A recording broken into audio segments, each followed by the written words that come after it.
मैं हूं अंकित अवस्थी। आज पूरी दुनिया में एक खबर बहुत तेजी से छाई हुई है और वो खबर है एफटी एनर्जी।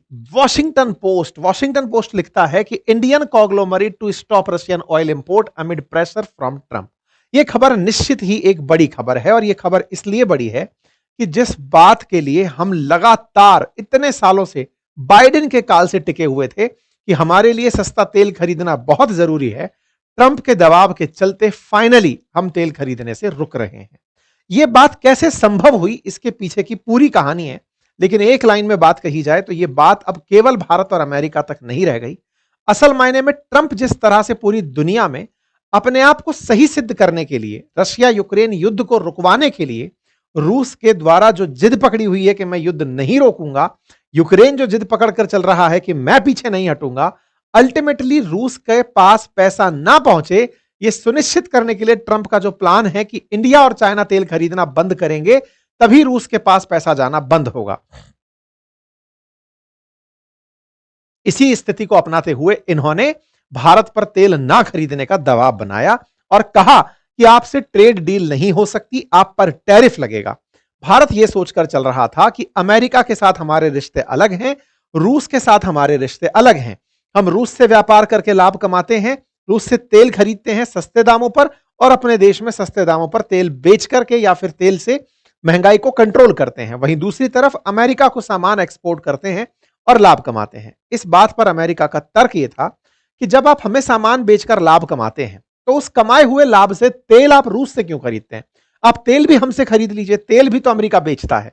अमेरिका ने यह बात का दबाव भारत पर बहुत डाला कि आप रूस से जो तेल खरीद रहे हैं, जिस पैसे का वो उपयोग हमारे ही खिलाफ कर रहा है, यूक्रेन के साथ युद्ध करने खत्म कर ही नहीं रहा है, आप उस पैसे से तेल हमसे ही खरीद लीजिए, तेल के विक्रेता तो हम भी हैं।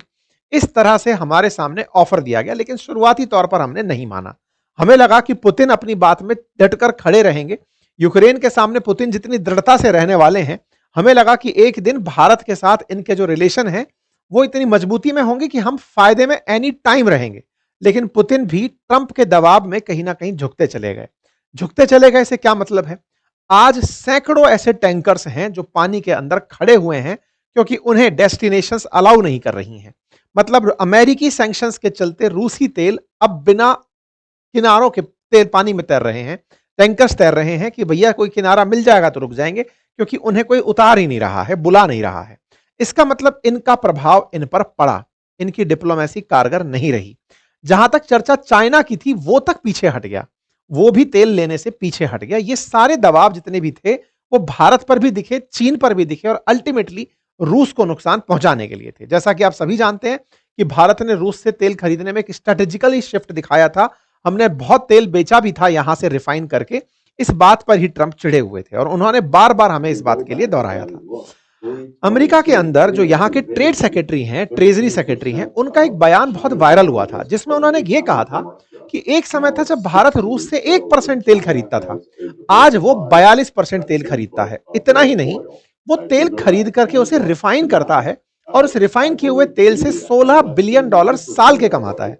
ये एक ऐसा आंकड़ा था जिसे भारत में इतना खोलकर नहीं रखा गया था कभी। क्यों नहीं रखा गया था? क्योंकि हमें यही बताया गया था कि हम सस्ता तेल खरीदते हैं जिससे देश के अंदर महंगाई नहीं बढ़ती।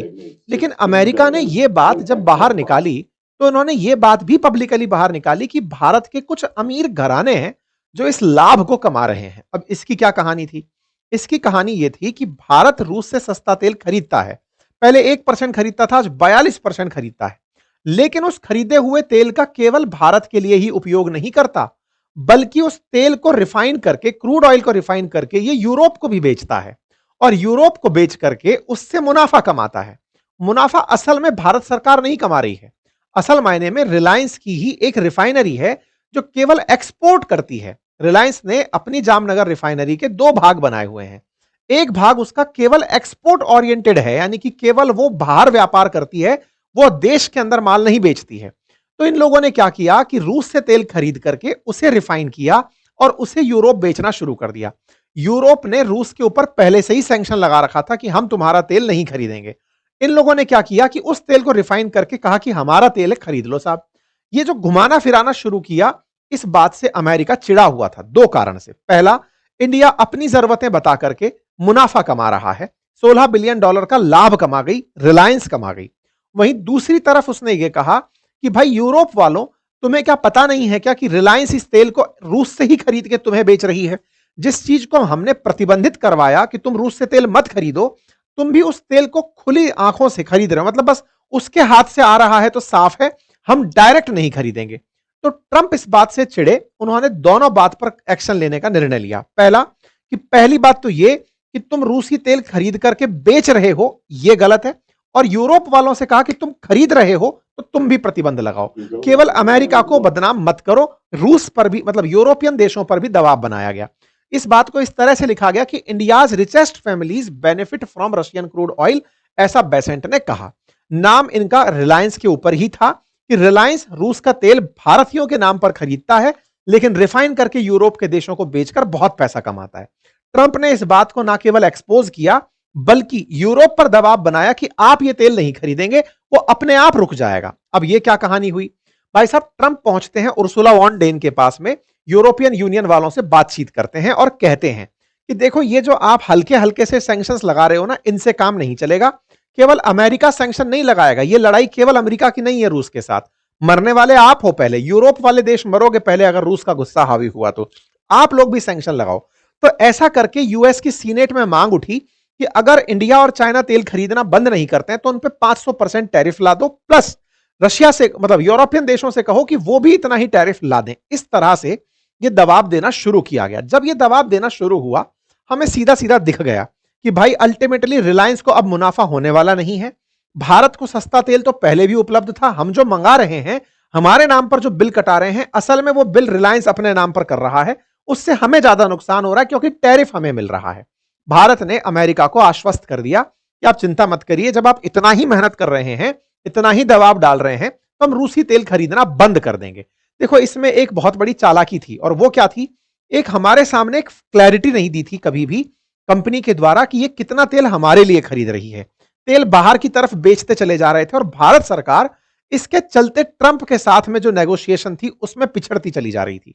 ऑलमोस्ट 1 साल अब हो गया है ट्रंप के आए हुए, और इसके बावजूद भी अभी तक हमारी ट्रेड डील नहीं हुई है।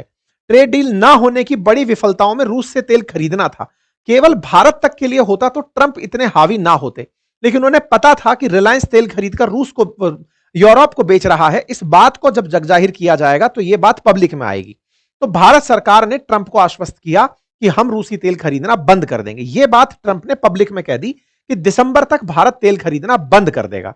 यह बात जो भारत ने ट्रंप को अश्योर की, यही बात आज देखने को मिल रही है, क्योंकि यूरोपियन यूनियन ने भी रिलायंस से कहा कि मतलब जनवरी 2026 के बाद रूस के तेल से बना हुआ हम कुछ नहीं लेंगे, ना डीजल लेंगे, ना पेट्रोल लेंगे, और ना ही हम एटीएफ लेंगे, जो मतलब फ्लाइट में डलने वाला तेल है, हम कुछ भी नहीं लेंगे। तो रिलायंस को यह समझ में आ गया कि यह काम नहीं चलेगा, क्योंकि रिलायंस ने रोजनेफ्ट से इस बात की डील की हुई थी कि वो जबरा तेल खरीदेगा। 5 लाख बैरल पर डे के हिसाब से क्रूड ऑयल को खरीदने की प्लानिंग थी, लेकिन इस प्लानिंग से फिर इन्हें पीछे हटना पड़ा। ट्रंप के दबाव में सब चीजों को रुकना पड़ा, और परिणाम आपके सामने है। भारत के द्वारा रूसी तेल खरीदने पर बैन लगा, भारत ने तेल खरीदने को कम किया, और जैसे ही हमने रोका, हमारी सरकारी कंपनीज यानी रिलायंस ने रोका, तो सरकारी कंपनीज ने भी पीछे पीछे तेल खरीदना कम कर दिया। Reliance PSU refinery look to suspend Russian oil import on US curb, ये 24 अक्टूबर को खबर आने लग गई। इंडियन ऑयल समेत तमाम जो भारत की कंपनियां हैं जो तेल खरीद रही थी रूस से, उन्होंने कहा अब हम तेल नहीं खरीदेंगे। तो कुल मिलाकर ट्रंप के सैंक्शन के चलते 66% तो रूसी तेल खरीदना अभी ऑलरेडी हमारा बंद हो चुका है। आज जो खबर है जो सबसे ज्यादा चल रही है वो ये कि 1 दिसंबर से बिल्कुल भी जो रिफाइनरी का एक्सपोर्ट वाला भाग है, यानी जहां से एक्सपोर्ट करती थी जामनगर रिफाइनरी, वो जीरो कर देगी। क्या जीरो कर देगी?